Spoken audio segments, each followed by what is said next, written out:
my Monday Night Raw last night. I'm gonna I'm doing live stream right when NXT is on. So this was the Monday Night Raw review. Triple H taped the pen and paper. What's next for Cody Rhodes? Major heel turn. Um,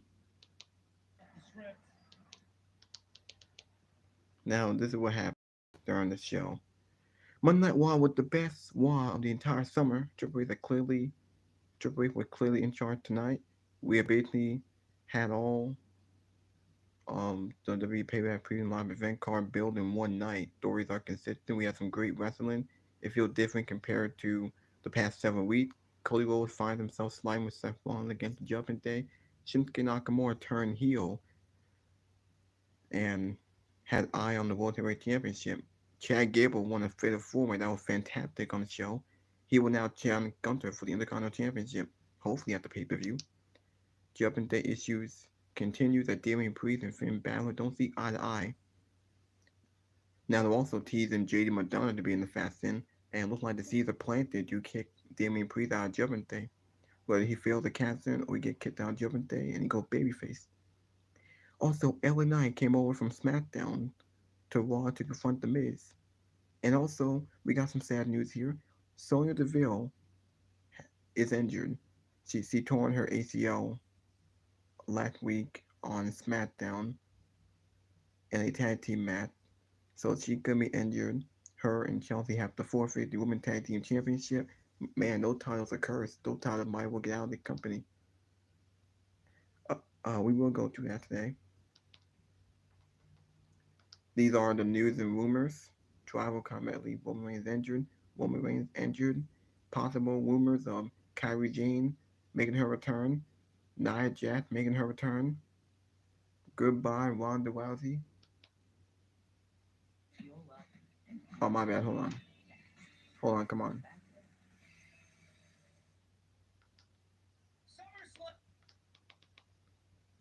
Yep. Made an update on Brock Lesnar. Ronda Rousey, the 50 WWE, she's going back to UFC. Tag title set to be vacated. Alright. Now let's see JD from New York.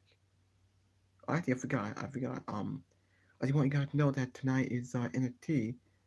We have Dirty Dom, Dominic Mysterio defending, I think, the North American champion and Dragon Lee with Rey Mysterio in the corner. We'll see who wins that one.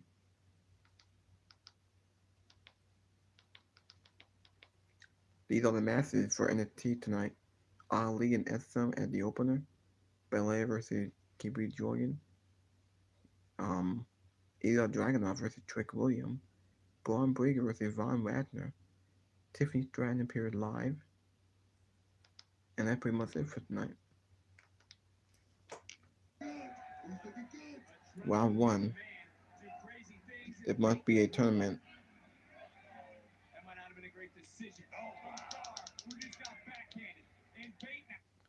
Alright. Anyway, this is Mr. Blackhammer. Make sure you guys hit that like button, leave a comment, please subscribe to my channel. If you guys want to see more, hope you guys enjoy my video. It will be about maybe 30 or 40 minutes. Let's see how long the video will go. At the end of Saturday's show, Jimmy turns on Jay. What the real story is, we will talk about it and where this is going tonight. Roman Reigns injured, quote unquote injured. We'll talk about Roman Reigns and where he's going. Nowhere. Alright, might as well go through this. As you guys know, he's from New York, and Andrew B. Dada will explain why Jimmy turned on Jey Uso at SummerSlam. Fans were upset at the outcome and thought it made no sense. Hopefully on SmackDown we get an explanation why it happened. Now there's also a breakdown that they will discuss about Roman Reigns being injured and why it's nothing to worry about. Brock Lesnar leaving WWE till WrestleMania season. Ronda Rousey officially leaving WWE for now. Judgment Day continued to build inner turmoil over the briefcase held by Damian Priest as Finn Balor slowly started to separate from the group. Now you guys know the rumors of Kyrie Zane and Nia Jax returning. Kyrie Zane, I hope, I'm not confident that they'll book her right, but Nia Jax, we don't need Nia Jax on TV. Fuck Nia Jax. Nia Jax sucks. I don't know why everybody's bringing her back. And also we have Nick Adis making his Raw debut backstage as a producer. What's next for Cody Rhodes since he's now vanquished Brock Lesnar? Hopefully it's not dominant, but what choice they have? Several things also AEW. Several matches for All Win finally announced. RVD makes his in-ring debut for AEW against Jack Perry. And what is in the contract between MJF and Adam Cole? Alright. Okay. Now here are the matches for Monday Night Raw. And why the show was pretty good. Honestly, last night's Raw was a lot better than the Raw after Mania. And that's just sad. The Raw after Summerslam, it's been a while since they treated the show with respect. It used to be like all those years ago. I remember 6 years ago, the Raw after SummerSlam was the best Raw of all time. All those years ago, the show felt different. It did feel like the same. It did feel like the same old shit, and something did feel repetitive. I mean, I thought the opener. I didn't care about the opener. Cody Rhodes coming out. Hey, he beat Brock Lesnar. He said Brock Lesnar acknowledged him. He said Cody can beat any world champion. And then Seth Rollins came out. Then the Judgment Day came out. Um, they said that Dominic is not done with Cody Rhodes. I think they might feud on Raw to give Cody something to do. But anyway, this all led into a brawl when Finn Balor came out. Actually, Damian Priest, Dominic, and Rhea came out first to their entrance, and then they got in the way and they confronted Seth and Cody. And then Finn Balor came out of nowhere and brawled with them. Sami Zayn came out, and they all brawled. And then they all announced a sixth man with the Judgment Day, Priest, Balor, and Dominic against Cody, Rollins, and Zayn. Now that's the same old shit. I mean, it's what we get every single week with Judgment Day against either Cody or Seth or Sammy, and this time Cody's involved. They did show a vignette of what happened at SummerSlam in the main event. The best thing on the show was the fantastic Fatal 4-Way with Chad Gable, Tommaso Ciampa, Ricochet, and Matt Riddle. The way how Triple H booked it was an NXT Black and Gold show. It was phenomenal. Going into it, I wasn't sure who was going to win it. It was either Ciampa or Gable. Gable won because it was his hometown. His family was in attendance. His son was in attendance. Crowd was behind Chad Gable. Chad Gable getting over as a single competitor. I said it for years, and that'd be all said in the podcast. Chad Gable is way too good being in a tag team. He should get a single opportunity. Hopefully they do this on pay-per-view. Alright, now, hold on. Now before I get into that, before I get back into that, I just want to show you JD from New York. See what he does and talk about. Or being there on Monday. I know Monday was a great show, man. You picked a great night to go. I don't know what was in the air on Monday night. It didn't smell like Vince McMahon.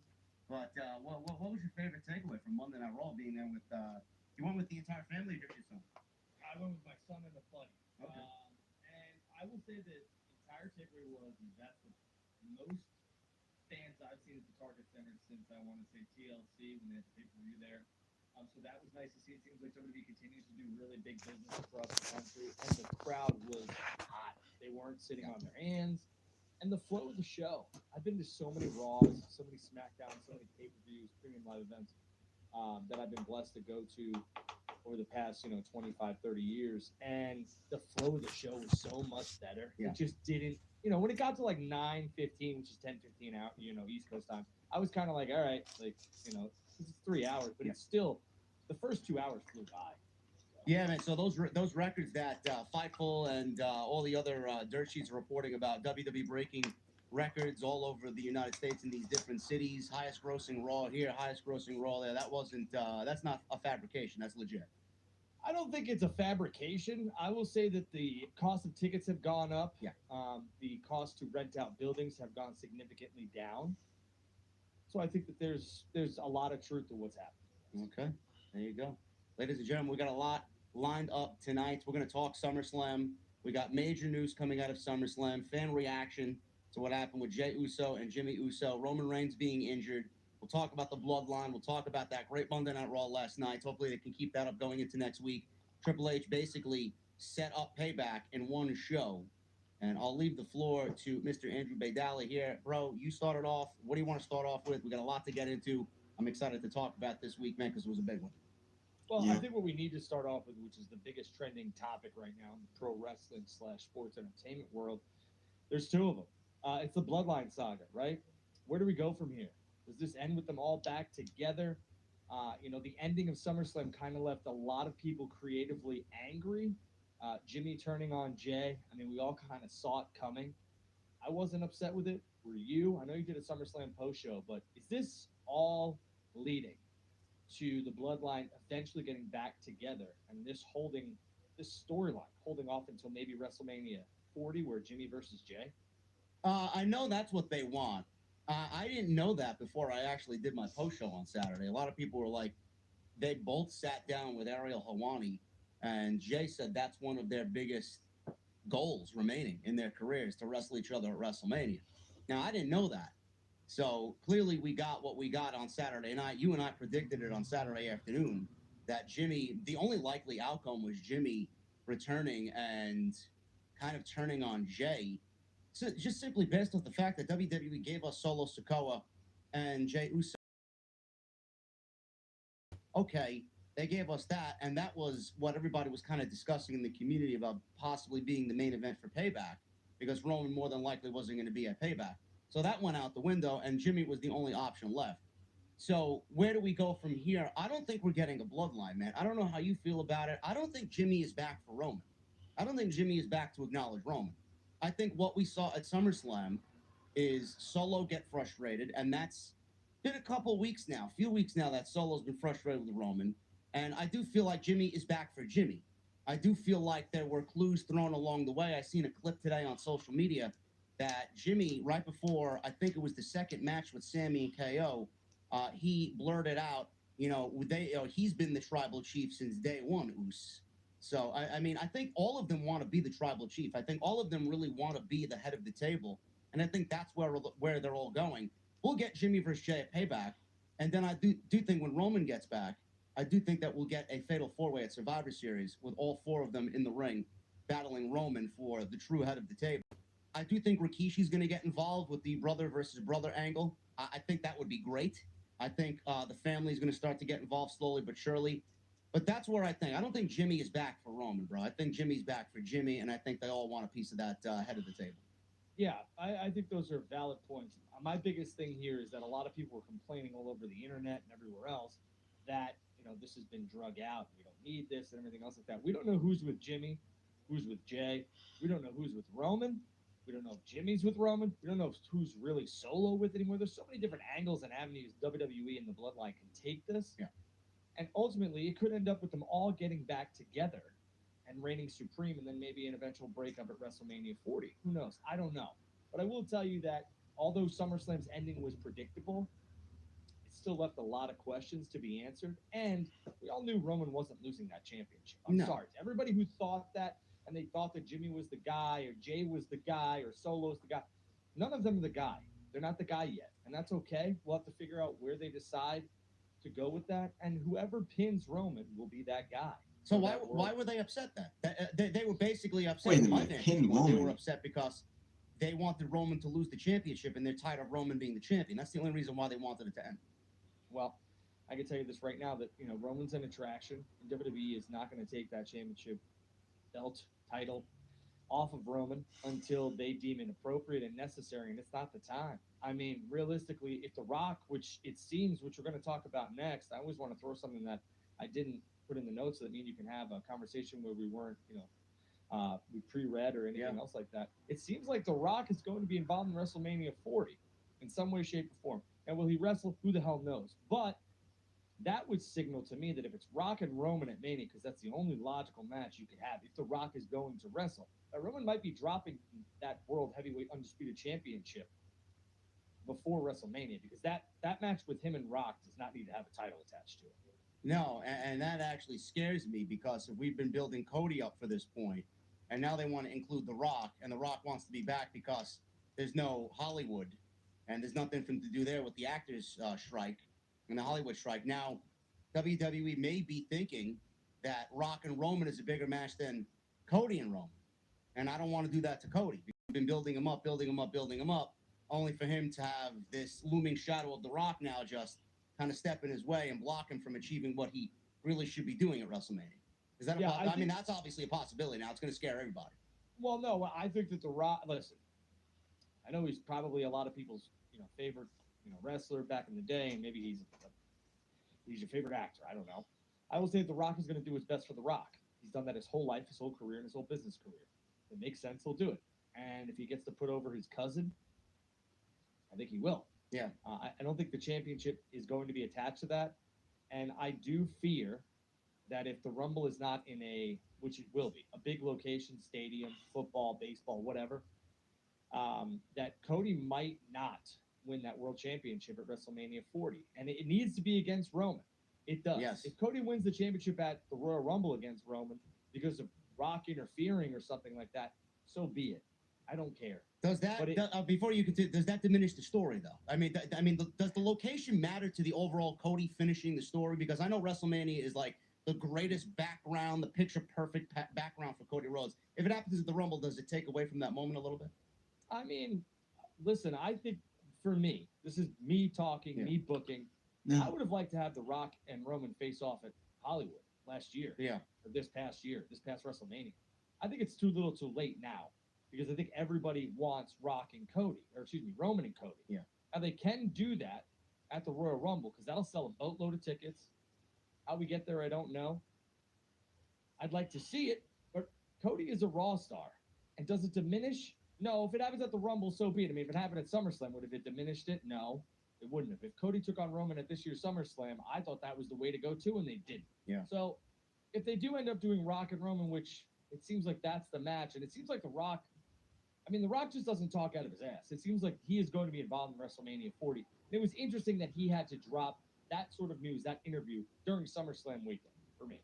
Yeah, I don't know, man. Yeah, I honestly think that ship has sailed with The Rock. I mean, he is the perfect conclusion to the overall bloodline story because that would be, truly a clash of who the real head of the table is. That's what it really boils down to. That's what everybody thought it was leading to for a few years now. Then enters Cody, and Cody is being built up as this guy. And I know Cody, the world championship, everybody's going to make a big deal that he should have won it at WrestleMania this year. And you could certainly make a factor for that and a statement for that. And people even got me on board with maybe they should have pulled the trigger and just took the belt off of him, because the way that I look at it, everything that's happened so far with Roman following WrestleMania, he could have done all that without the championship. And we could have had Cody leading the WWE with the Universal Heavyweight Championship, and Roman could have did all this with Jimmy and Jay and Solo, and then you want to talk about The Rock, he could have did all this without the championship. Now WWE's dragging this out because they want to break records and they want to set records with Roman, and they want Roman to be the guy. They want to build the entire fucking past, present, and future around Roman, and they're jeopardizing not only the bloodline story. Now they got Cody involved, and they're jeopardizing kind of making this not make the ultimate sense. Well, that's where I disagree. Now, I think the right call was to not put the Universal Heavyweight Champion, Universal Heavyweight Championship on Cody at WrestleMania because Cody had just come back. I know everybody was hot for it. I know people wanted to see it. And I know at that time, wrestling is wrestling and, give the fans what they want. But I think what WWE has done is made us want it more. And I know some people are like, well, I'm over it. I don't care anymore. And that's going to happen. It would have, if Roman, lost the championship at WrestleMania, Cody would have went through, such and such of opponents. And then ultimately we would want to see Cody versus Roman again. And I don't know if you could beat Roman twice. Really don't. Well, Cody Rhodes had one last week, and if the plan was for him and Lesnar all along, I don't want to see that for the title because Cody Rhodes not going to beat Lesnar 3 times for the title. Brock can have one of those matches. So you want to take it off of him and have Wrestle Dominic and win it back? Transitional champion? I don't want to see that from Cody Rhodes. Again, for me, that would be awesome. Rock Roman match, it'll be cool, but that ship sailed. I wanted to see it last year. With the whole Jimmy and Jey Uso thing, I mean, how do you book this now? I think that we're leading towards a fatal four-way with the bloodline. Jimmy, Jey, Payback. I'm assuming that's going to be the case there because it only makes sense that Jimmy cost Jey the title. He wants Payback against his brother.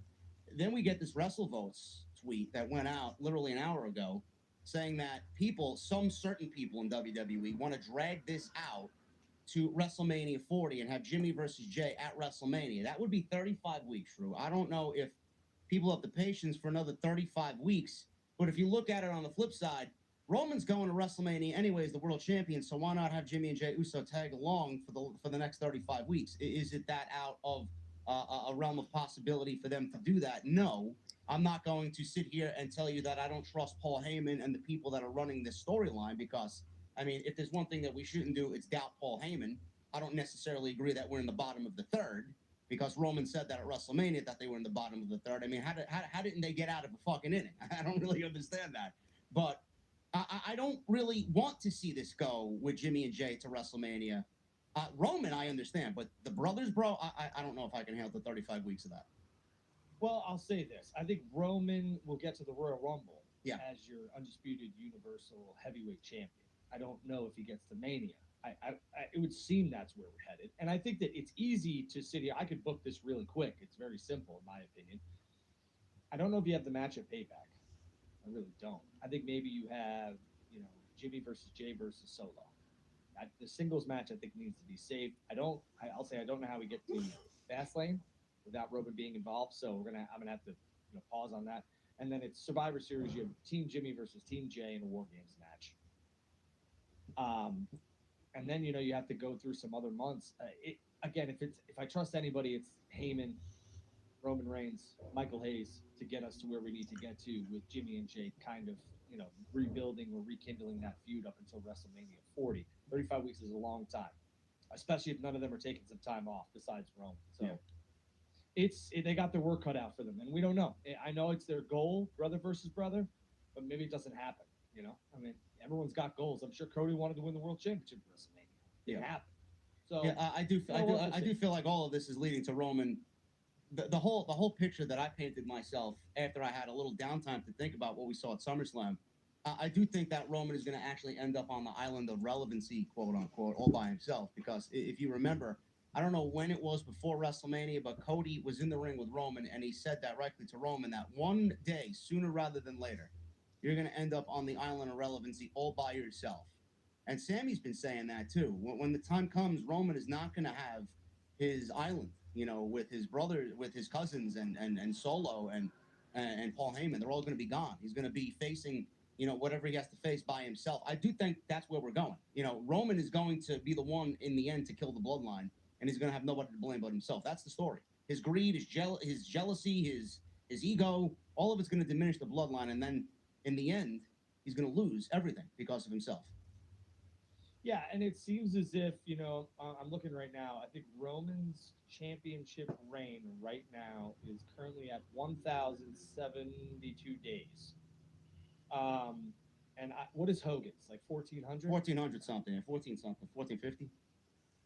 70, at, over another 300 days, which I don't think we get to, ladies and gentlemen. I really don't. That's over a year from now. So we're talking about SummerSlam next year? Yeah. No. I don't know. Again, I think this reign has been, no pun intended, fantastic. They've kept us interested for 3 years, truthfully. And I think if it comes to an end at the Royal Rumble and not WrestleMania, and it is to Cody. And I think we will. Maybe takes on somebody else at WrestleMania, Roman and The Rock. I think you're okay there. Jimmy versus Jay, Roman versus The Rock. Who knows? Again, you never know. They could have the Royal Rumble where the bloodline is completely demolished, and both Jimmy, Jay, and Solo are all in the Rumble gunning for Roman. So yeah, it's easy. It's easy to get a WrestleMania opponent for Cody. Yeah. It doesn't. If that actually ends up the way that you said, and we get Cody taking the title at the Rumble, theoretically, if you want to think about it, you could do Randy Orton versus Cody Rhodes at WrestleMania. That's just as big of a WrestleMania match than Cody and Roman. I mean, I would take that in a heartbeat. I think there's 2 options. Well, 3 options if you want to throw Randy Orton for Cody's next feud right now. Because like I said, which we'll get into, what happened at SummerSlam, Cody's next opponent needs to matter a ton. Needs to mean something. Has to have some significance. Because if it doesn't, the Dominic Mysterio shit needs to end right here, right now. Love Dom, but we're not going back to Cody and Dom. If I'm booking, no way. You can't do it. We've done it. It's been, I'm not trying to be like ridiculous here, but it's not. Cody beating Brock and then going back to Dom for a month or 2 months, it just makes no sense logically. Cody just overcame a huge obstacle. So Cody's Now, got 3 I possible hope not. I mean, One of based them is on Randy Orton. based The on what other they is said a on heel Raw, Drew Diamond Save McIntyre. not done. And the other one, truly, I know it's going to sound crazy to some people, Sami Zayn. Because Sami Zayn was literally quite possibly standing in Cody's way at WrestleMania 39 before they had that whole Bloodline versus KO and Sami. Because Sami was getting hell of great reactions. He is over like Rover. And that's just, for me, I think those are the only 3 guys. You could put Bray, but we don't know where the hell Bray is. So I thought you were going to say Gunther. I think Gunther is world championship material, and I think that's probably. I think the match at 40, which we've discussed, is Seth and Gunther. Yeah. I think that's where they should go if Seth holds on to that championship. Truthfully, that's where I would go.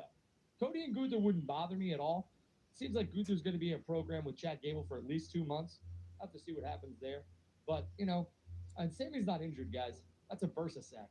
Just so you guys know. Oh, John Cena had it. Well, I thought it looked much more terrible than people were making out on social media. So I don't know. But go back to your Cody analysis there, Drew. I get that. We both said it. It needs to be on the same level as Brock. I mean, whoever he feuds with, it needs to be a mega important feud to take him into the next portion of WWE's schedule. Whoever that is, I don't know. We talked about Randy Orton. We talked about Bray Wyatt. We talked about a heel Drew McIntyre.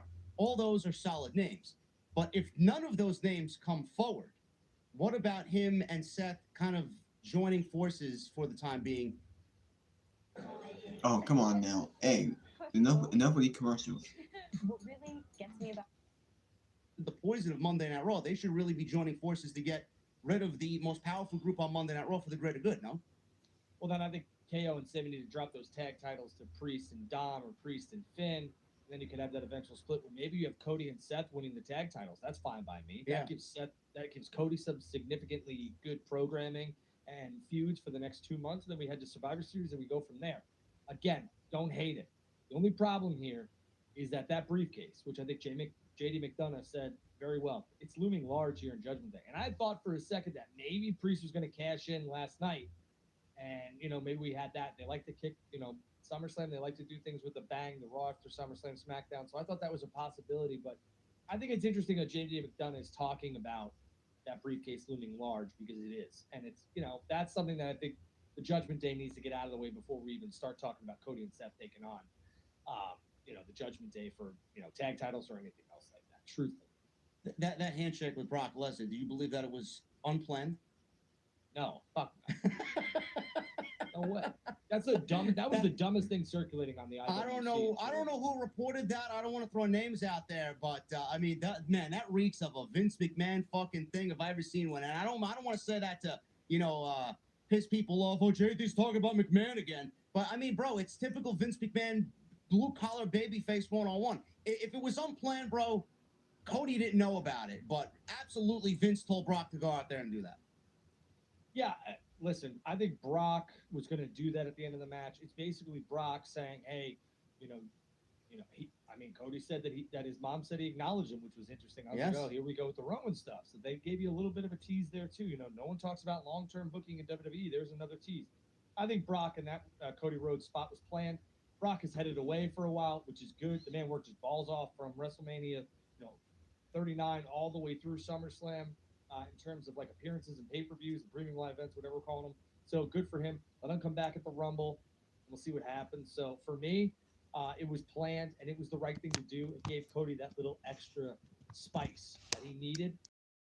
Yeah.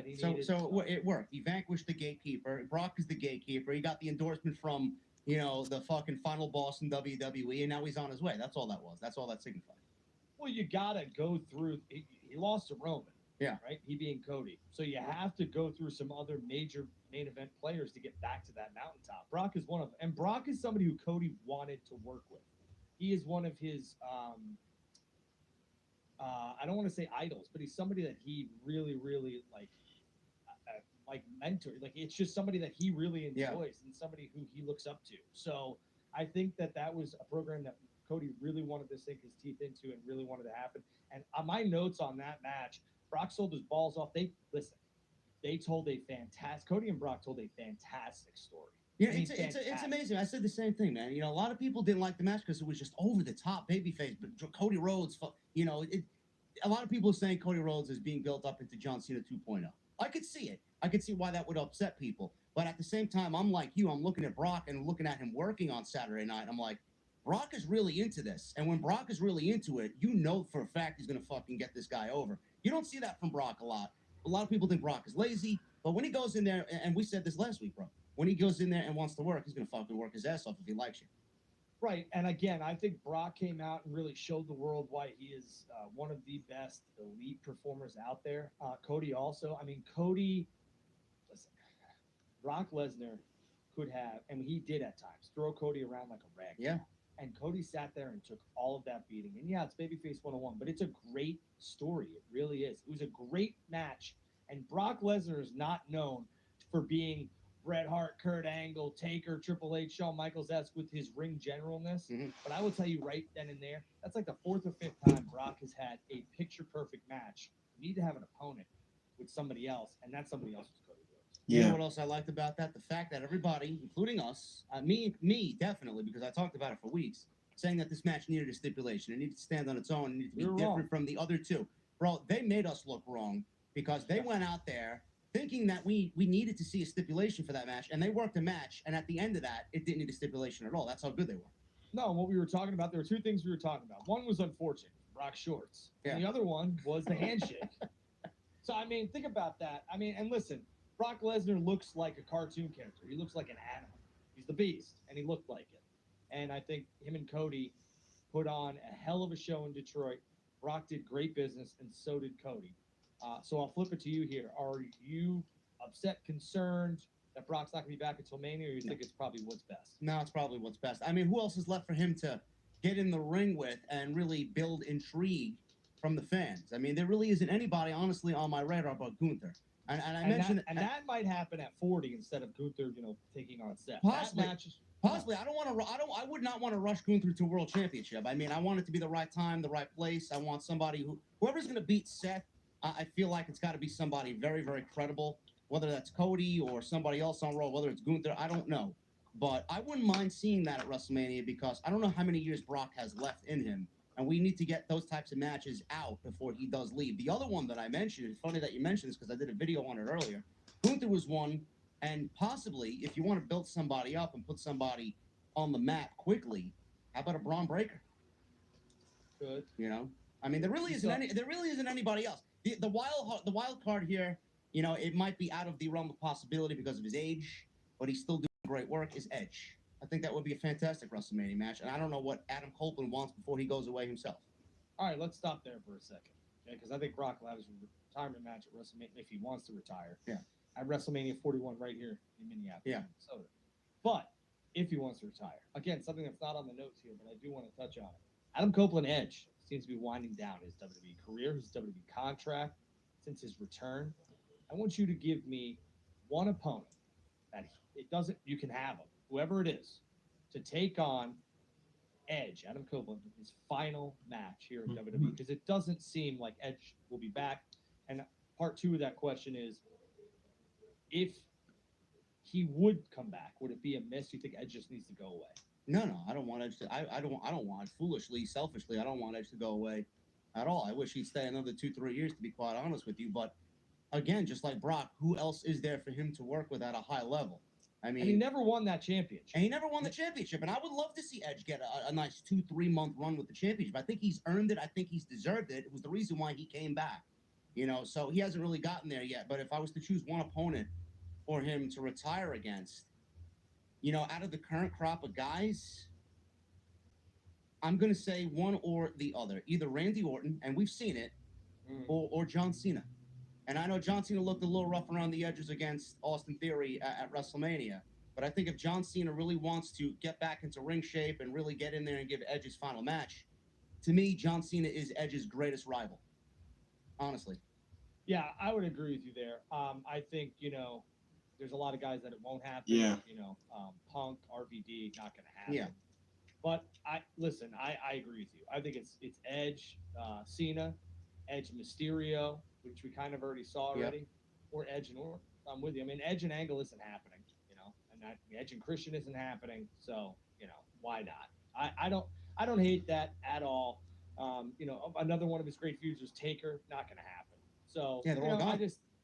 I just think that that's where it needs to be. And I would love to see Edge and Seth Rollins in a little bit of a program. I know he's on SmackDown like that draft matters anymore, but I would like to see that. I would like to see Edge win a world championship on his way out. Maybe, give him another year, give him a year contract, and see what you can get out of him. I know this run hasn't been the greatest, especially with the pandemic and everything else like that, but I've enjoyed Edge. I really have. If Edge retires, is he retired or is he going to go join Christian Cage for one more year in AEW? Man, see, that's the big question here because it seems like Edge is really laying low. Yeah. Like really laying low. And it's strange because if you're winding down, I know he wrestled at the Garden, so he's like checking off his bucket list, right? But he's got, I don't know, I think the contract is up. I supposedly according to him, I don't know that. In like the next, 20 to 30. Well, Edge had no plans on main roster. He wrestled Grayson Waller, but since then he had that long feud with the Judgment Day. He ended that feud, beat Finn Balor, the Demon, at Hell in a Cell. Since then, he had no plans. He had no one to feud with. Now, he's supposed to be on SmackDown this week, I think. I think he'll be on SmackDown to celebrate the 25th anniversary of his career in WWE. 3 days. It's kind of winding down, and he's nowhere to be found. You thought maybe he would show up on I was SmackDown. surprised he wasn't even booked for anything at SummerSlam. That's Right. That's rather odd to me. Well, and that's, sometimes the writing's on the. Yeah, because last year he was at SummerSlam, and then the year before that, this time he wasn't on SummerSlam. He had no big feud with anyone. Hell, he could have did Edge and Cody Rhodes. I wouldn't mind seeing that. Wall with that. Maybe they're trying to get Edge to sign a new 2-year deal, and he's just like, and then he, 6 to 9 months. I think it's highly possible. It really is the way things were going with WWE. And his last run, I don't know. Yeah, I do. I always felt like he wanted to be with Christian in his final year, and WWE didn't want anything to do with Christian. And I think Christian's doing some fantastic work over on AEW television. So I could see that being a possibility for sure. Yeah, someone who's 100% finished, JD, is Ronda Rousey. And it seems like... Really? You don't say. Oh, wow, right. Great. Well, she took to Instagram and Twitter and said that, now that you're at the Master Chain of Baszler, I have nothing left. And I think we kind of saw this coming. And for one, I appreciate what Ronda brought to WWE. But at this point in time, I think it's best that she maybe tries to go fight UFC a couple more times for her daughter or whatever, whoever she wants to fight for. But I think her WWE run is done. Yeah, the second run has been. I said this earlier. It's been a disaster. The first run, the rookie year, I praised her. WWE was all in on the women's revolution. Ronda led the women's revolution. Women were main eventing. They were on equal level to the men. They were producing probably better. Some of the nights they were producing better matches than the men on Monday and on the premium live events. And then she goes away for a little bit. The women's division kind of flounders with Becky as champion. WWE does nothing to really add any interest there after Ronda goes away. Ronda comes back, and she never really recaptured that magic, bro. Well, what was the reason, in your honest opinion, that Ronda really never captured the magic? Do you think WWE creative got her off on the wrong foot? Because I know there was a back and forth where she came in as a heel, and then they switched her quickly to a babyface, and then they didn't know what role she needed to play.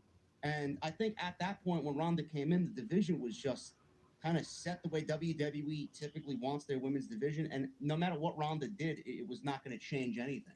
So what was the reason there? Yeah, I think Ronda's, when she first came in, had a lot of buzz that WWE desperately needed. And the feuds that she had, 34 with Triple H and Stephanie, and then 35, 30, all that stuff. I think she really helped the women's division in terms of fresh opponent, polarization, all that stuff. But when she came back, I think it was the Rumble, right? She came back and won the Rumble. I don't know. I just felt like some of her comments, wrestling fans are, an exclusive bunch in this, day and age, and in this retrospect, where if you kind of shit on them and really call them like nerds and all this other stuff, and she had no respect for them, they kind of just gave up on her and didn't care anymore. And I think her heel turn was smart, but they really didn't do that out of the gate. It's like they really didn't have their finger on the pulse. She wanted Becky, and they wouldn't give her to her at WrestleMania. She helped the division. I do feel like we should have gotten that one-on-one match. I've talked about that 4 years ago as to why that did not happen. I gave my opinion there. There's no reason to go back and revisit that. It's not going to happen. It's dead in the water. I do feel that with her being back, it really didn't make the division better. I do think that she made a lot of it worse. And I had high hopes, and we said this on Saturday afternoon when we did the preview. I had high hopes for this match at SummerSlam, and I know you watched it. How did you feel about that match? Because I don't think it did either woman any favor, and I don't think it set up Shayna Baszler to be positioned the way that we need. Now, she did come out, and she got a 10-minute match against Zoe Stark on Monday, which I was pleasantly surprised by. If this was 2 weeks ago, it probably would have went 90 seconds. But we got a 10-minute match. Shayna Baszler confronted Becky Lynch, so it looks like we may be getting a revisit of that feud. We talked about Rhea Ripley potentially going one-on-one with Shayna Baszler as a potential opponent. So it looks like Shayna may be set up for some sort of role, but that match at SummerSlam, bro, was fucking terrible. I'm sorry. I think they did no favors by not putting it in the fight pit, bro. I think it needed that stipulation, and from what I was told from my fans on Saturday night when I went live, a lot of people got up and went to the concessions, and a lot of people were dead silent, man. You could hear a fucking pin drop in that arena. Yeah, I'll say two things. I actually watched the match. The match against Zoe. Now, I understand that WWE wants to mimic MMA, because, they American UFC, Brock came back. I understand that they wanted to wrestle like MMA. They wanted to be like what they were. That's how they got started, and they won, They were in MMA. But the crowd, no one gave a shit. How long did this match? 5 or 7 minutes? Now they did fight like in real life. They were fighting. They threw real punching, real kick. Shayna Baszler got a black eye. Ronda Rousey, I think he had a black eye too. Dark kind of same thing. It was quiet. Yeah, cause no one cared. The crowd was dead silent. Nobody gave a shit. I feel bad for Shayna Baszler. Now I'm happy the feud is over. Good thing Ronda Rousey going nowhere. Her run is over, and they do have plans for Shayna. She had a decent match with Zoe Stark. She's going into feud with Becky Lynch. That is something I love to see because there is history between there. So Shayna Baszler looks like she's on the right path for now. Hopefully we keep it that way, keep her momentum. So Ronda Rousey, she's off TV. Trish Stratus, hopefully she's off TV. Now we can start booking real talent and new feuds. Book people who deserve it to be over. No more of these part-timers or these legends, people past their prime. It's all booking new talent. Yeah, Target Center. And I thought that match just missed. Yeah. I thought Becky with the lemonade stole the show. And I think it really took away from what was trying to. I thought the match was. I think everyone was really I get what focused they're on doing, but Becky kind of, taking another shot at thought each again, other, having fun with each other. I don't think it's anything serious. That being Becky and Triple H with the lemons and the lemonade. But the match at SummerSlam was not what I expected. I think they tried too hard, truthfully. And I think, like you said, when it's in a squared circle and not an octagon and it's MMA rules, it fell flat. And we should have had like rounds. Yeah. You could have really done something special where you didn't need to put them in front of that live crowd in Detroit. You could. I know the cinematic matches are kind of dead now because we're not, at a performance center. And the pandemic is past us. But I think that's one you could have done, and it would have worked. Put it at a theater and sell, 500 tickets. You would have sold. Yeah, I did say that on Saturday. Nobody wants to watch WWE programming and watch an MMA fight. If they want to watch MMA, they'll go watch UFC or Bellator. I think they did both ladies a huge disservice there. I mean, they should have just built it in a WWE universe type of deal. A submission match, DQ match.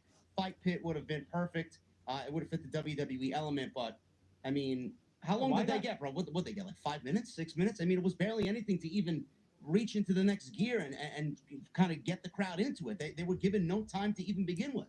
All right, and the thing here for me was, I think what they needed to do, truthfully, I know the submission works, but for me, I would have had Shayna knock Ronda out. If Ronda's done, I know the submission, like, she tapped. That's what, a lot of MMA fans be like, Drew, that's worse. For me, no, not really. You got 7 minutes and 30 seconds, and a submission, I'd have had Shayna knock her out. That's just me. Yeah, I mean, Shayna did leave with a nice shiner on her left eye. I saw that. I mean, that's something that I guess lends to the credibility of what they were doing in there, but it did nothing absolutely for either woman. Do you want to touch on Sonya Deville here? Yeah, that's exactly where I was going to go. Speaking of the ladies, Sonya Deville, one half of the women's tag team champions, torn ACL, will be out the rest of the year, and the women's tag team titles. I thought we were going to get something as far as some update on them last night. We did not. As far as I'm concerned, Chelsea Green is still holding both championships, but bro, those titles are cursed. And I said this last night. It's basically the universe, the world, Mother Nature is telling WWE, hey, enough is enough, man. Let's get rid of them. Let's try something else. Let's go down a different path here. I said, get rid of those, burn them, and let's try for a singles title in the women's division, bro. How about something that's very reminiscent of Yeah, the I agree. Intercontinental title or a secondary title for the ladies, so we don't have to sit there and piece tag teams together that aren't really tag teams and put these ladies out there in 3-minute matches that don't get over and are heavily criticized on social media. I mean, it's a waste of everybody's time. What are they waiting for?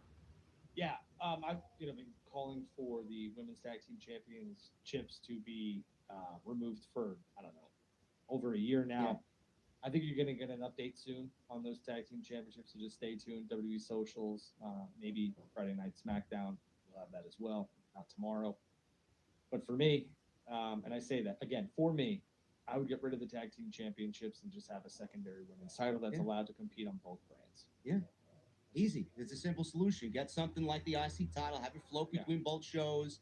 It's to me, it would build a competitive division more so than the tag team titles. You could get the ladies like Natalia in there, Tegan Knox, and use all these ladies that you're not using. Indy Hartwell, Candice LeRae, Mia Yim, Piper Niven, Nikki Cross. I mean, there's so many talented women there. You know, they don't make sense in a tag team world. They do in a singles world. So I think that's the best way to go about it. And the thing is that like you said, it's different than the men's tag team division. Okay, the women's singles division at times was bigger, badder, and better than the men's singles division. Okay, so we could just stop with the whole it's men, because it's a woman. No, the women's tag team division is just a bunch of single stars pushed into tag teams, and it sucks. I agree. No chemistry. I like Chelsea Green and Sonya. That was actually working for me, and now it's gone. So, I would just get rid of them. And I saw a couple comments in here. Ronda Rousey can't fight at 39 years old. Of course she can. Who said she wants to go fight? I don't know. Who cares about her age? Well, I'm just saying she wants to go fight UFC. She'll fight at 45 if the money's right. And you got to remember, Ronda's an elite athlete, so she can get her body right in 6 to 12 months. The one thing she's going to have to do, which I don't think will be a problem, is enter the USADA pool. Yeah. And once she does that, watch out, because that USADA pool, then we got a different story here. So we'll have to wait and see what happens. But yeah, I think Ronda will fight UFC. That merger happens probably late September, early October. Oh man, it's gonna be an interesting time, man. I can't wait to see how quick Vince McMahon recovers from his spinal surgery, man. Well, can't wait. again, Triple H kind of touched on that, but what about the two other ladies, man? Kairi Sane and Nia Jax. They made news and headlines this week. I would like to see one of those women return, and that's not Nia Jax. I wonder who that is. Listen, man, I'll give Nia Jax credit, man. She lost a lot of weight. She looks great. She's getting herself right. I'll never take away from anybody because I'm in the gym 3 days a week. It's fucking tough, man. It's getting harder. For her to go out there and get the healthiest she's ever been, man, I commend that. That's a tough thing to do. It takes a lot of dedication. Do I want to see her back in the ring because of that? No, I don't think she brings anything positive to the women's division. Kairi Sane, on the other hand, I'd love to see back. I think she's one of the best women's wrestlers in the world, but I'm not really clamoring to see Kairi Sane back in the WWE when WWE didn't really treat her right the first time around. She had some success, but I don't really think it's going to change much if she does come back. I think that both these women would be better served in AEW. Yes. Who desperately needs more star power. Well, Kyrie in AEW, I think Nia Jax would benefit from Impact, bro. That's what I said earlier. I think Nia Jax going over to AEW and just being, dominant force. There's some feuds she could have. Listen, I understand people are going to sit back and be like, well, she's not a typical AEW wrestler because she doesn't, have bell-to-bell 5-star match. Who cares? It's professional wrestling. And sometimes you need a big, bad bastard or... Yeah, and that's the thing. The WWE. So, good on her. Kyrie would be great in AEW, but humble. I mean, what is she going to be? She's not going to make any immediate impact. She comes back. I don't. Again, I don't know what she does. It's left in the tanks. I'd love to see him wrestle. Why would they bring someone like that in and put him in that position, knowing that he's younger than Cody Rhodes? Well, again, I don't know. I think maybe Nick just wants to, and I can't speak for him, but maybe Nick use this as a foot in the door, and we'll have to see what happens. I mean, Nick is my age. I mean, Yeah. they're probably listen. If they're paying him a decent amount of money to stay healthy, Yeah. Oh, I know Nakamura's on here. It's not. The NXT still on. Dijak confront Carmelo Hayes. Hayes has shortage of challengers. Is Dijak going to challenge him now? Download the Domino. you know, he would be perfect on AEW Collision on a Saturday night. He would be Mr. Saturday Night if you want to bring him on and put him on TV. He would be perfect there. No argument there. I would love to see. I think Brian Pillman Jr. is going to be on WWE soon. NXT, that is. I think Galvis is kind of past the NXT, phase, but he could go there. He'd be a welcome addition to that roster. Maybe get some eyeballs on that product that aren't there. But I agree with you. Nick Galvis screams AEW. Whether we see him on WWE TV or not is yet to be seen. His gimmick is way too close to what they have with Imperium. Yeah. So I don't know. You could always add him to it, but then again, he's like second fiddle to Gunther. So I don't know. Let's shift gears to Monday night, man. There was a lot of stories coming out of Monday night. I thought it was the best Raw all summer. I thought it was the honestly, it was a Raw that was heavily needed coming out of a pay-per-view like SummerSlam. It was a lot better than Wyatt the Mania. Let that sink in. It did a lot to progress story. It was very Triple H led. People said it felt different. It felt like you said, the flow was different. I'm like, yes, because Vince wasn't, getting his grubby hands all in it. Triple H, I feel like it was just a very Triple H led show. We got JD McDonough coming back. We got Indy Hartwell involved. We got Candice LeRae involved. We got that great opening fatal four-way with Riddle, Gable, Ricochet. And Ciampa. I mean, that was just a fucking black and gold match through and through for 10 minutes. There was a lot to love about the show last night. And the biggest takeaway that I got is that we got Shinsuke Nakamura in a world championship program with Seth Rollins. That's something that I know Triple H wanted to really get Nakamura involved with when he first brought him back to Monday Night Raw. And Payback, Drew, is basically set up after one night. You could look at Monday Night Raw and get basically 80% of the card for Payback in Pittsburgh already coming out of Monday Night Raw. That is something that Vince would have never done. So I thought Raw was a very good show on Monday. Right, and that's the thing. We were all talking about it. I was tweeting about it. Yep. Everybody was kind of on it. Where are we going? Get some really good matches at SummerSlam, some really good stories that concluded, and we need to figure out where we're headed next. And everybody has that, maybe besides Cody, and that's fine. Truthfully, that's fine with me. That fatal four-way match, the crowd in Minneapolis was hot for, not just because Gable was in it, because the spots were insane, the near falls were insane, and the match, just everything going together was absolutely insane, and it was a job well done. So for me, that fatal four-way and the way that show was just, it flowed. We got answers. That was huge. We got answers on a lot of things, where we're headed, where we're going. Raw was good for me last night. Yeah, I need to see four of those guys, all four of those guys actually, on TV weekly. I think WWE takes their secondary title for granted, and the competitors and the division for the Intercontinental title, I think they take it for granted. All those guys need to be on the show every single week. I mean, those are the workhorses, bro. I want to see those guys wrestle every single week, and you can get weeks of television out of those types of guys because they're going to give you the 10, 15, 20-minute matches that eat up a good chunk of time, and the fans love that type of shit. They don't want to see it all through the night, but you give me a great open with those guys, man, I think it sets the tone for a great show.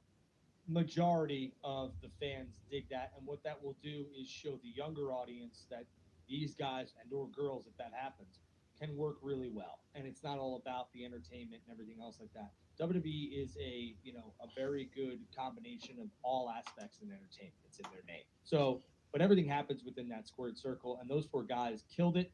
My question to you, I can tell you that the Ricochet reaction was near dead, which was a little surprising. Really? He got an okay reaction, but not what I was expecting coming off that really good match with Logan Paul at SummerSlam. What do you think about Ricochet? I think Chad Gable was the right call. What do you think about Ricochet and kind of his no man's land right now?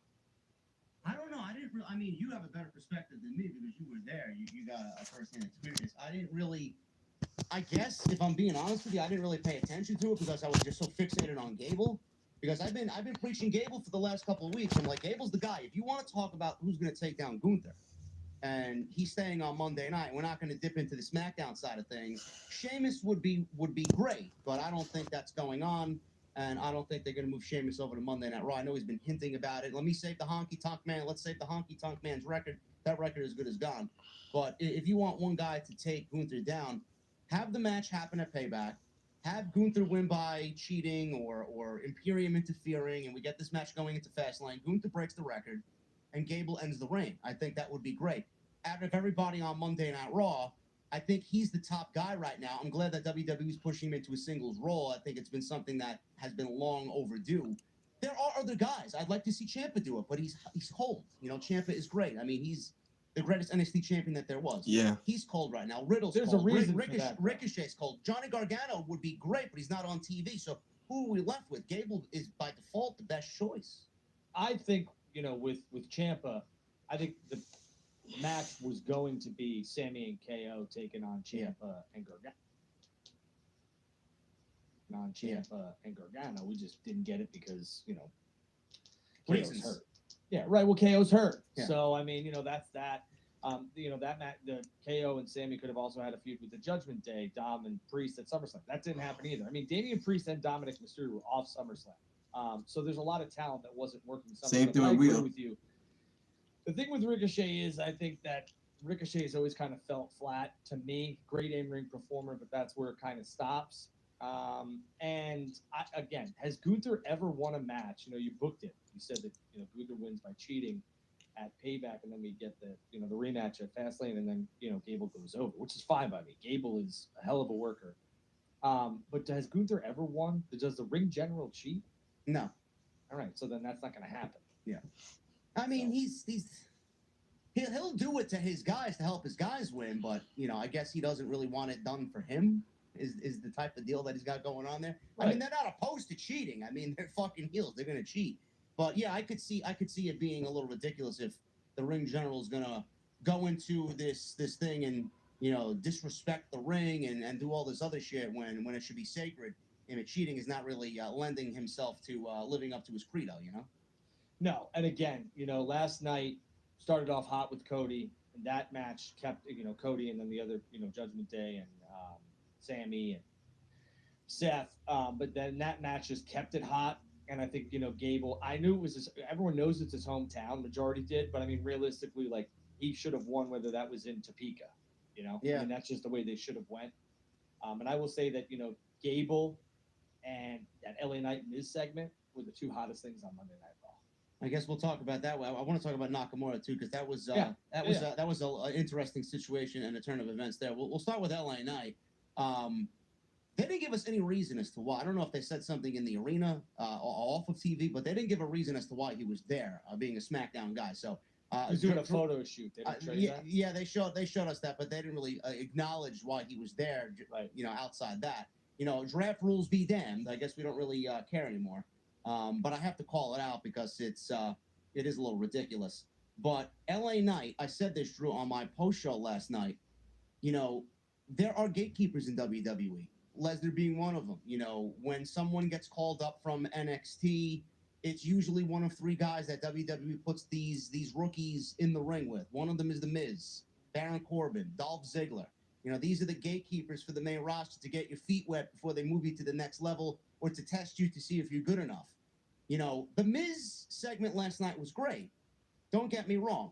But two things before I give you the floor to speak on this. One, I think it's kind of beneath LA Knight because I don't think he should be in a gatekeeper type of feud with the Miz. He's above that. You know, he's already been on the roster. He's already proved himself. He's already selling merch. Crowd loves him, yada, yada, yada. Secondly, you know, at the same time, I don't mind it because what else is there for him to do? Gunther and the IC title pick are taken up. Yeah. United States title. That's Santos Escobar for the taking up Hold on. Friday night. He's not challenging Seth. He's not challenging Roman. What else is there left for him to do? This may be the best thing for him. Well, I'll say this. I disagree that LA Knight is above The Miz. Your first statement was correct. There are some gatekeepers in WWE. When you are put into a feud with Mike The Miz looking at whether or not you can actually hang on the mic, which LA Knight obviously can, and he showed that, because the Miz will eviscerate you on that mic if you're not up to that standard. Miz can literally talk his way out of a paper bag, and he can sell you into any sort of match. So that's the perfect guy to see. Oh, this guy's great on the mic. Well, let's see it, and that's what WWE's doing. WWE did it with Cody. Cody, you're that main event guy. We're gonna have 3 matches with Brock. We'll see what happens. They did it. I think this is a perfect feud for LA Knight. Maybe it goes 2 months, and then I truthfully think that LA Knight might be a contender for, if Seth is still the champion. That would be something. He's not going to win, but he can have that match and come so close and all this other stuff. Again, like you said, the IC title is kind of wrapped up for the next 2 months. Could they revisit that, or could they go that direction with LA Knight and Gunther? Gunther still the champion. I think it's more logical for Gable to take the championship off of Oh, my Gunther bad. and then lose it to LA Knight, but you never really Oh, know. dropped We're it. gonna have to see how this match and this feud, because they sold me in one night. They did. One night. I said LA that Knight last night Miz. too. They sold it. These fucking guys sold me on a goddamn Miz feud with LA Knight. Believe that. And Miz has been cold. He's been dead on Right. WWE TV. But Yeah, that's like true. you said, he is great on the mic, and he can sell you anything. And he did that last night. So kudos to him. Him and LA Knight sold you on that match. That will probably happen at Payback in one Raw. We didn't need 3. We didn't need 4. We needed 1. So good for them. Good for them. What about Shinsuke and the heel turn? I said earlier in the night, an age like fucking spoiled milk. Shinsuke Nakamura, I prefer as a babyface. Now, we got him as a babyface until the swerve at the end of the night. He beat Bronson Reed. Crowd is singing along to his theme song. He had a decent match with Bronson Reed last night. Then he teams with Seth and Cody because Sammy goes down with that elbow injury. And we get them against the Judgment Day. And literally out of nowhere, we get a Kinshasa from Shinsuke to Seth Rollins. He leaves the ring kind of relishing in his work. Cody and Seth are like, what the fuck happened here? And that's the way Monday Night Raw went off the air. Is the heel turn going to be effective for Shinsuke? And is this basically just Triple H or whoever's in charge here trying to get through Payback without exhausting too many options because it is a B-level pay-per-view and they don't want to waste the big guns on Seth Rollins? Yeah. Well, I think you guys need to make up your minds, because everyone's screaming for Shinsuke to have a meaningful program. He's going to be in the main event of Payback. I mean, one of the main events, I should say. He's getting a world title shot against Seth Rollins. And truthfully, you never know what the WWE plan is. So 2 months with this, maybe a Priest cash-in, et cetera, et cetera. But I'm just happy that Shinsuke is getting some new feuds and some main event level recognition, because Shinsuke is obviously one of the most talented performers in WWE. I understand his mic work, because of the language barrier, has not improved drastically, but realistically, when you're going against Seth Rollins, Seth doesn't really need somebody to hold that mic with. I mean, Finn Balor's not great on the mic either. He has gotten a lot better. And the backstage segments between those two, Seth and Finn, were fantastic. Yeah. But I will say this, I mean, I'm happy that Shinsuke's in this position, and the heel turn for me works perfectly fine. Shinsuke works better as a heel. I loved his NXT run. He was a face there for, I think, majority of that. But I like this. I like this for Seth, and I think there's some truth to what you're saying. They can't go to Seth and Cody because Well, they certainly teased it. I mean, Yeah, they it's kinda teased it like good twice. friends, better enemies, Yeah. right? So I mean, I don't know. We don't know, and we don't even know Cody's next, feud. Truthfully, like could it be Drew McIntyre, because Drew wasn't on Raw? That could make some sense too. If Drew comes back and he's a heel, maybe he interferes in a Cody match and just beats the holy hell out of him. Who knows? I don't know. But I will say this: I'm excited for the possibility of Seth and Shinsuke having just some great matches. Obviously, the championship's not coming off Seth unless it's a cash-in, especially against Shin. So we'll have to wait and see.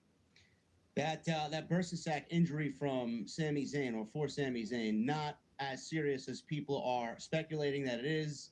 I don't know how long he will be out, but I've seen some people today saying that KO and Sami Zayn could drop the tag team titles. I don't think that should be even an option at this point. What do you say about that? No, I think those tag team championships need to stay on KO and Sami until they're both healthy. The Bursasac, I mean, I'm not trying to downplay it, but he could work through it, he being Sami, and when KO's good to go. If you want to drop those tag team championships to Imperium, Judgment Day, whomever, let's just, if that's what needs to happen so that they can get some time off, fine. I'm with it. We'll shift gears to AEW, man. We can't leave out All Elite Wrestling. There's a couple of things that happened on Dynamite and Collision this week. We'll start with Dynamite. I know I was very vocal about Mr. Rob Van Dam joining AEW, and I was slightly concerned that this match may actually take place at All In. And like the vocal asshole that I am on social media, I got myself into a little bit of a back and forth with some reputable people. I will tell Drew off camera about RVD and his inclusion in All In. I'm glad that it's not happening at All In, bro. It didn't really speak to me as an All In match, but we're getting it on Dynamite this week, and I think that is what's best. All right. Actually, wait, hold on. When school's out, Hold on, I'm gonna go back to this. To continue the feud, and they deserve that moment because they've been there all year, and they've been in there for 4 years.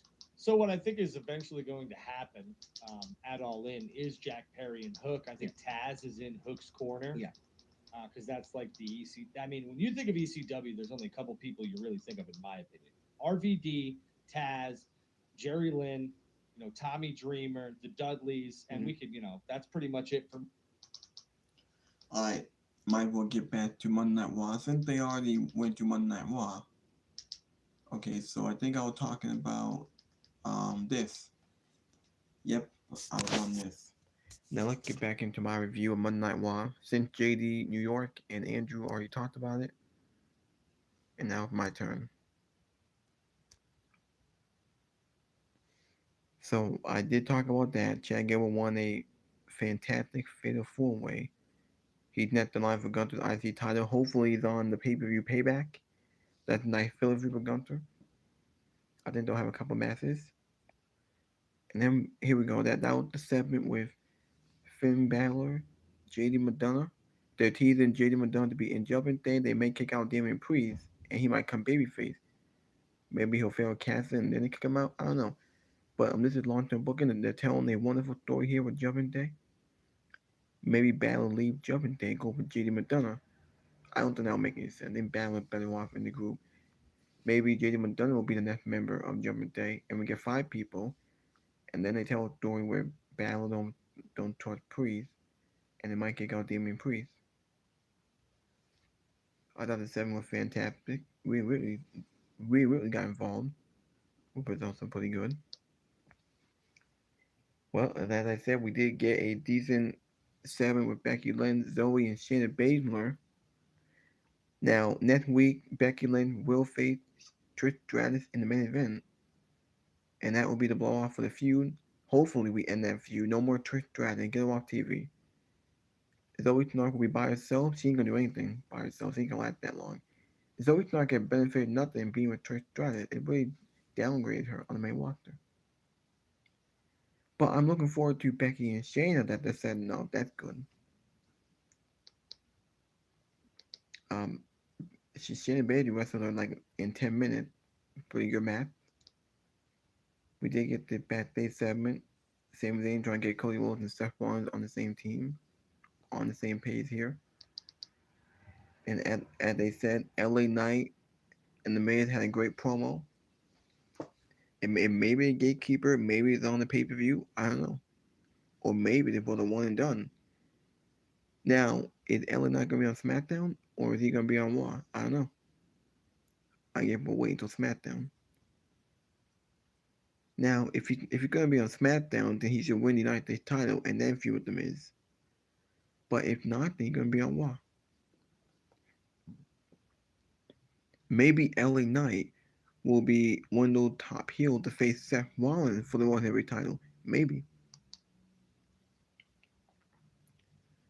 Well, we did get Gunther help Liquid Kaiser defeat Otis in about 3 minutes. They're setting up the match with him and Gable. The New Day came back after being out with an injury. Kofi was out with an injury. I think they had like an ankle injury. They came out. They beat the Viking Raiders. Viking Raiders take another L. The New Day will build up the tag division. They are needed desperately. Rhea Ripley and Raquel Rodriguez had a pretty good brawl that lasted pretty good. Indy Hartwell got involved, and Candice LeRae got involved. Hopefully this is gonna be at Payback. That's a big feud because Rhea needs to be on pay-per-view. because he didn't wrestle at SummerSlam or Money in the Bank. So hopefully that's a big feud. And then and we all, as they said, the main event, Nakamura, Cody Rhodes, Seth Rollins, they beat the Judgment Day. Cody Rhodes pinned Finn Balor as I expected because everyone there was a champion. Damian Priest had the briefcase. Dominic is North American champion. Sami Zayn tag team champion. Seth Rollins is your World Heavyweight champion. So it was either between Finn Balor or Cody Rhodes, and obviously Finn Balor is gonna get the pinfall. Cody Rhodes beat Brock Lesnar. Finn Balor lost last on at SummerSlam, so Balor takes the pinfall. He got screwed over again. And then Nakamura shockingly turns heel on Seth Rollins, lays him out with a Kinshasa. Turns heel. And that is a nice filler feud for Seth Rollins. That's pretty good. I'm looking forward to it. It should be a decent feud.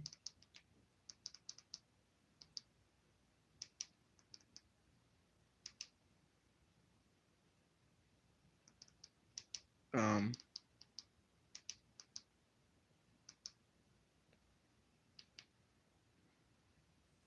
But I bought it at like $28. It's now 110. So yeah, I'm a shareholder multiple times over, moron. Oh, but I will man. say this: the CM Punk, like if they're well, it looks like I might as well end the video. My phone's gonna die pretty soon, so it's at 30%. So I might as well just end the video. Thank you for watching. Thank you for all the support. Hit that like button. Leave a comment. Please subscribe to my channel. You guys want to see more? I will be back with more. Thank you for watching. I do have a viewer in here. Hopefully I can get more. If you watch my video, make sure you hit that like button, leave a comment. Make sure you tell your friends. Please subscribe to my channel. I will be back with more. I will do a SmackDown review. I think tomorrow I may do an AEW Dynamite review. I'm not sure, but we'll see. I'll see you guys next time.